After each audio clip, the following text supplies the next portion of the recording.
Twilight Gets a Puppy. By TDR. Chapter 32. Friendship is Puppies. Episode 2. Epilogue. Ponyville, Golden Oaks Library.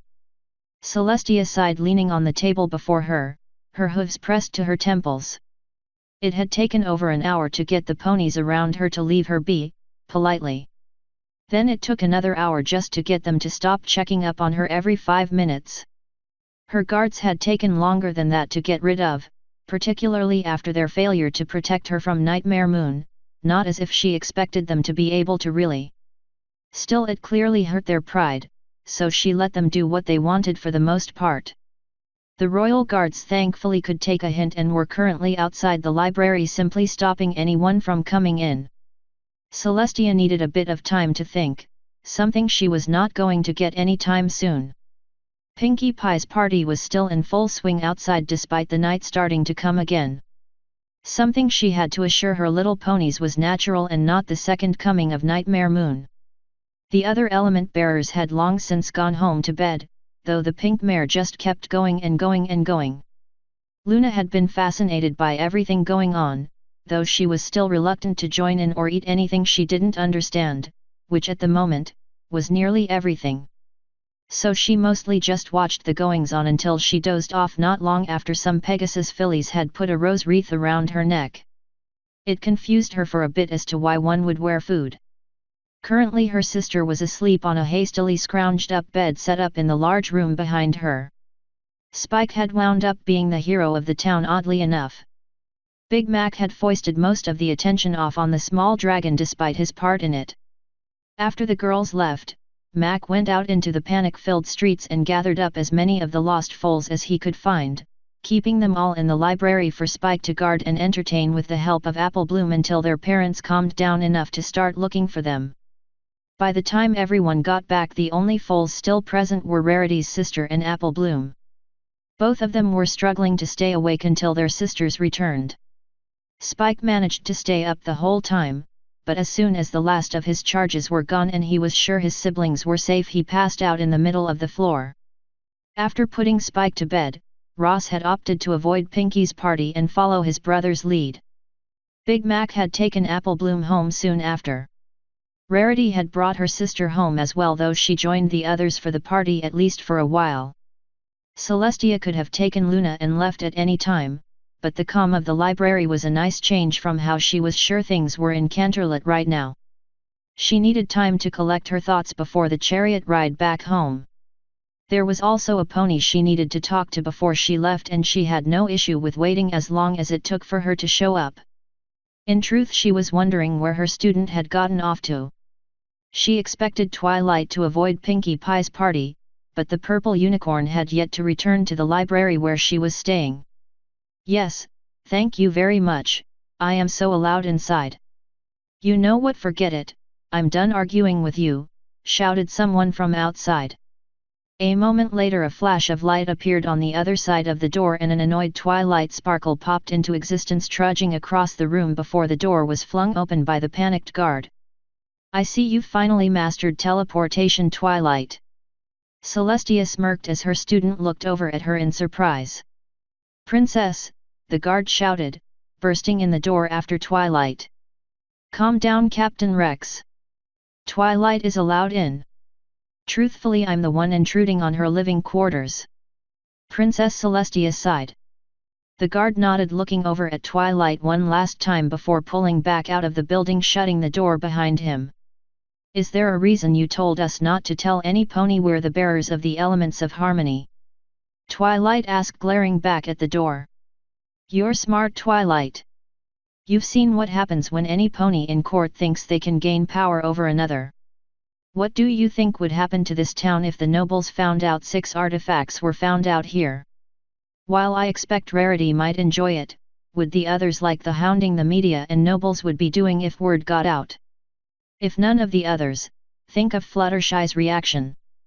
Celestia explained as Twilight approached, pulling a seat out across the table from the princess and dropping down into it with a thud. "All right, I'll give you that one. And why are you taking the elements to Canterlot?"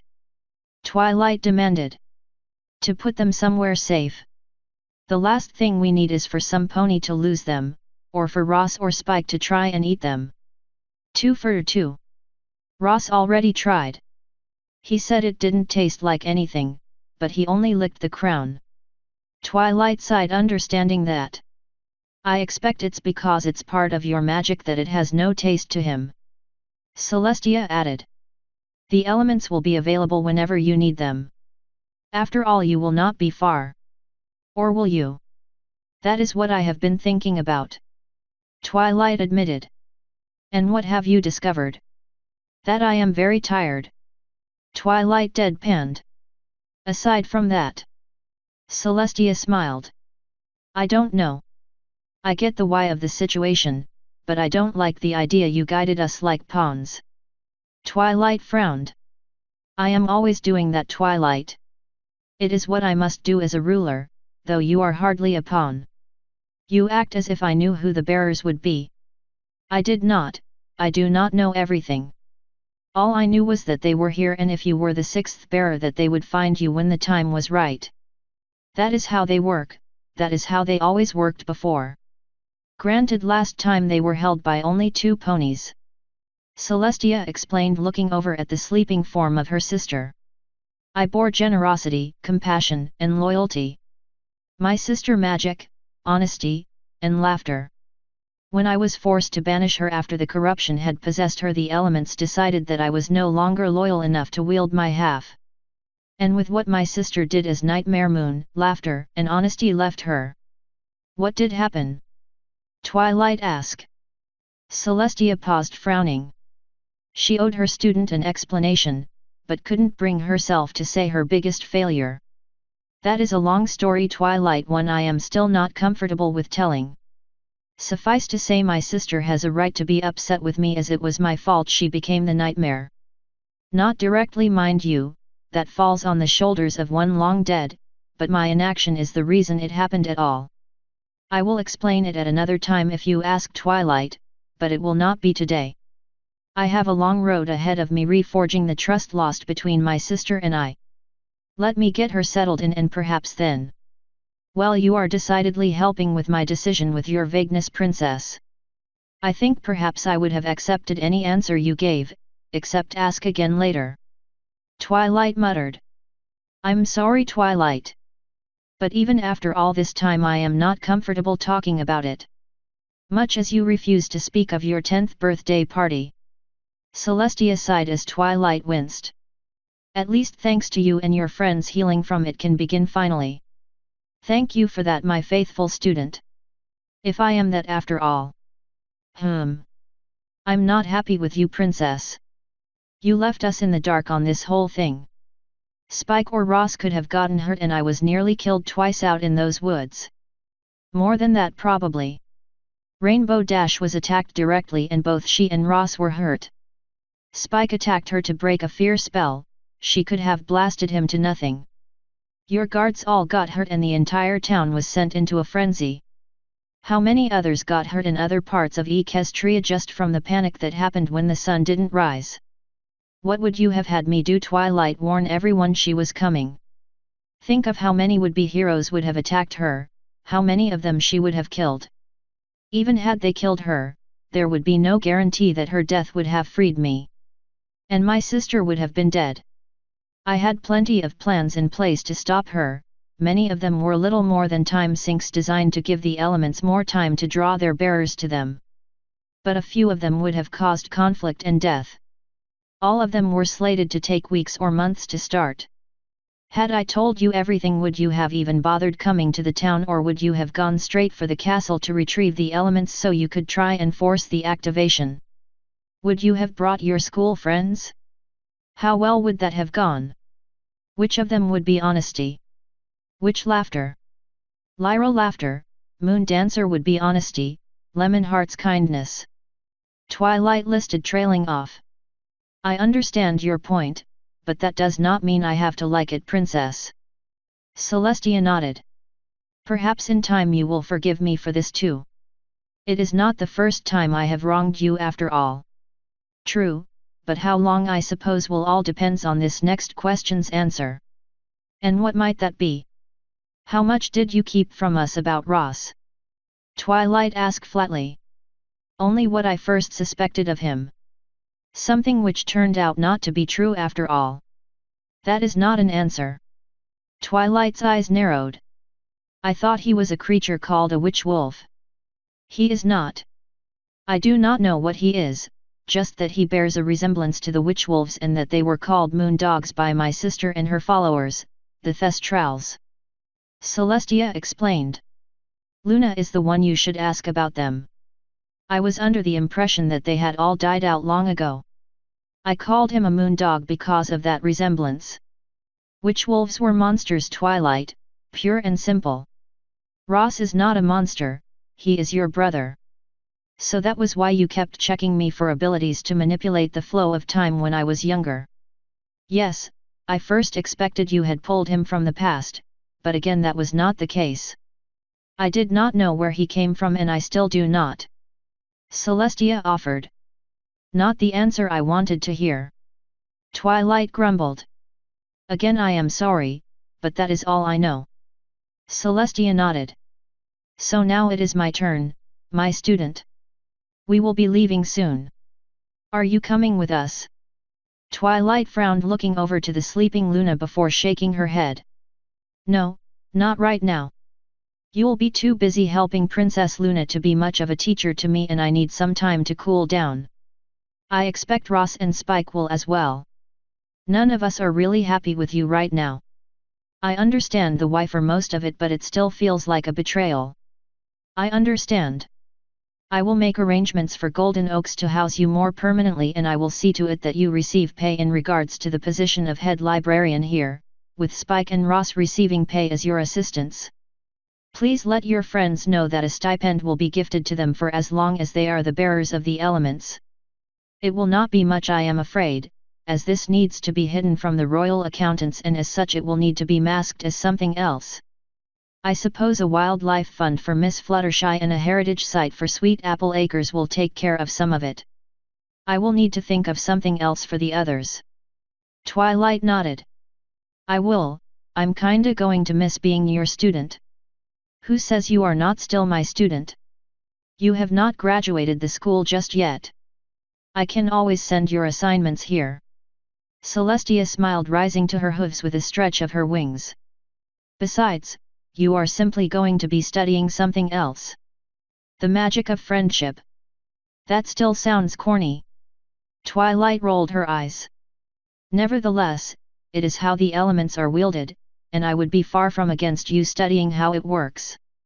Spike can still send me messages if you need anything or have reports on your progress to give me.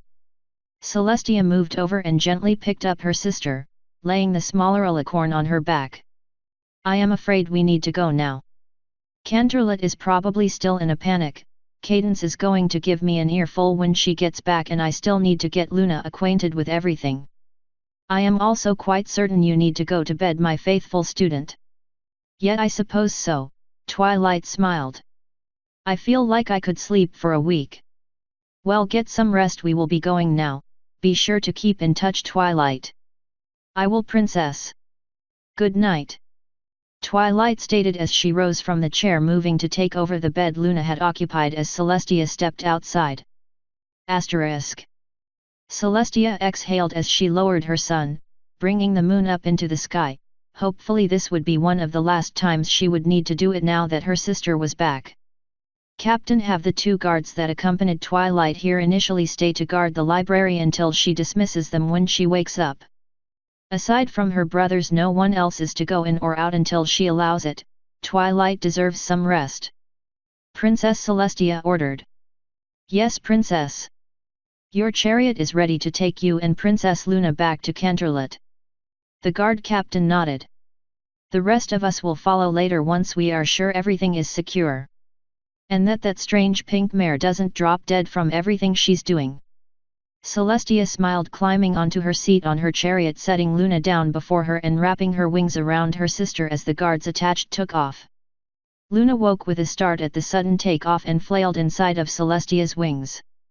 Easy, easy now, Lulu, it's all right.